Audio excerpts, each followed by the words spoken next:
Muy buenas tardes, mi nombre es Cristian David Arroyave, matriculado al programa de Regencia de Farmacia de la UNAP.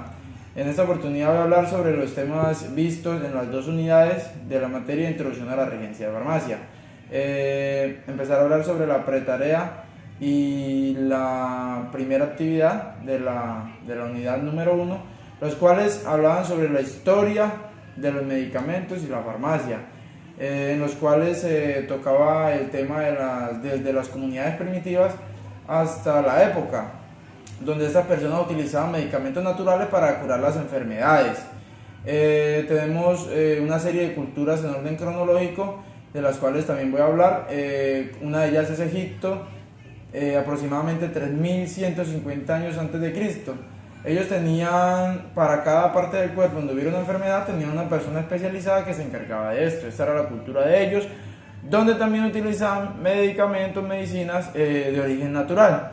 Tenemos Asiria, Babilonia, 2600 años antes de Cristo. En Asiria se crea la primera farmacopea con 250 plantas y productos de origen natural y mineral para el tratamiento de las enfermedades.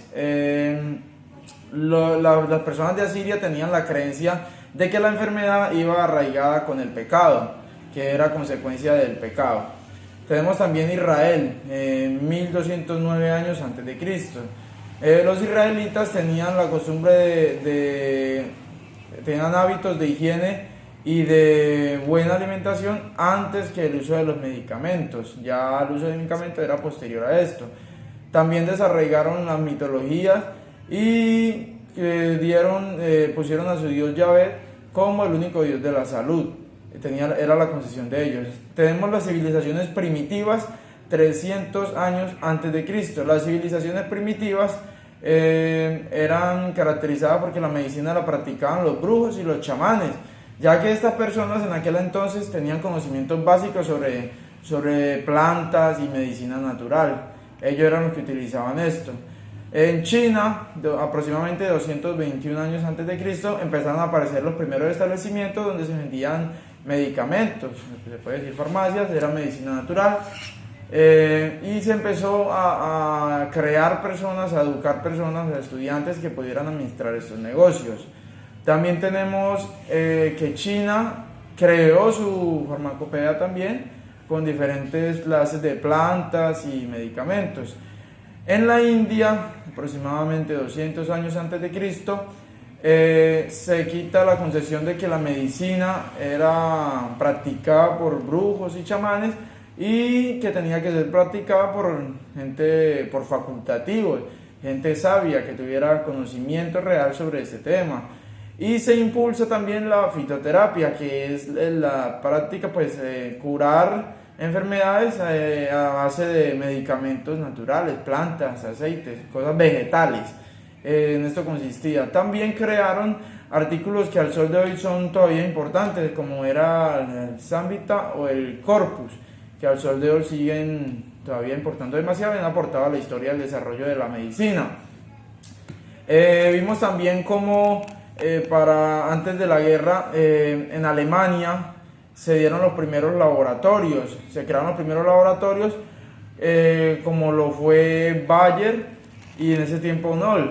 Son dos de muchos laboratorios, de varios laboratorios que se crearon, y posterior a esto vinieron los laboratorios americanos, como era Sidney Rose y el Parker Davis.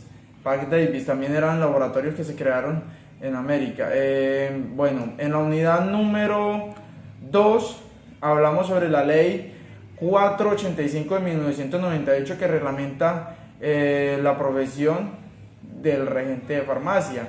Esta ley tiene varios artículos, entre ellos está varias funciones del regente de farmacia, que entre ellos tenemos que el regente de farmacia puede administrar establecimientos farmacéuticos de baja y de mediana complejidad.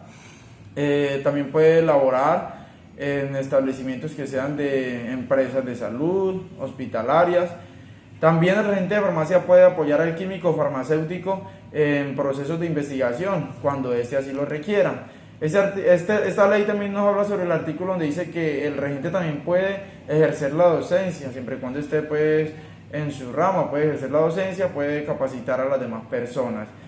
Nos habla también de los requisitos para el regente de farmacia, que nos dice que esta persona tiene que estar titulada por una de las universidades de educación superior, tiene que tener su título y que además tiene que estar registrado en el Consejo Nacional del Regente de Farmacia o en lo que en esas veces pues haga a su vez, y no debe estar sancionado por la autoridad pública competente, no debe tener sanción vigente. Son los requisitos.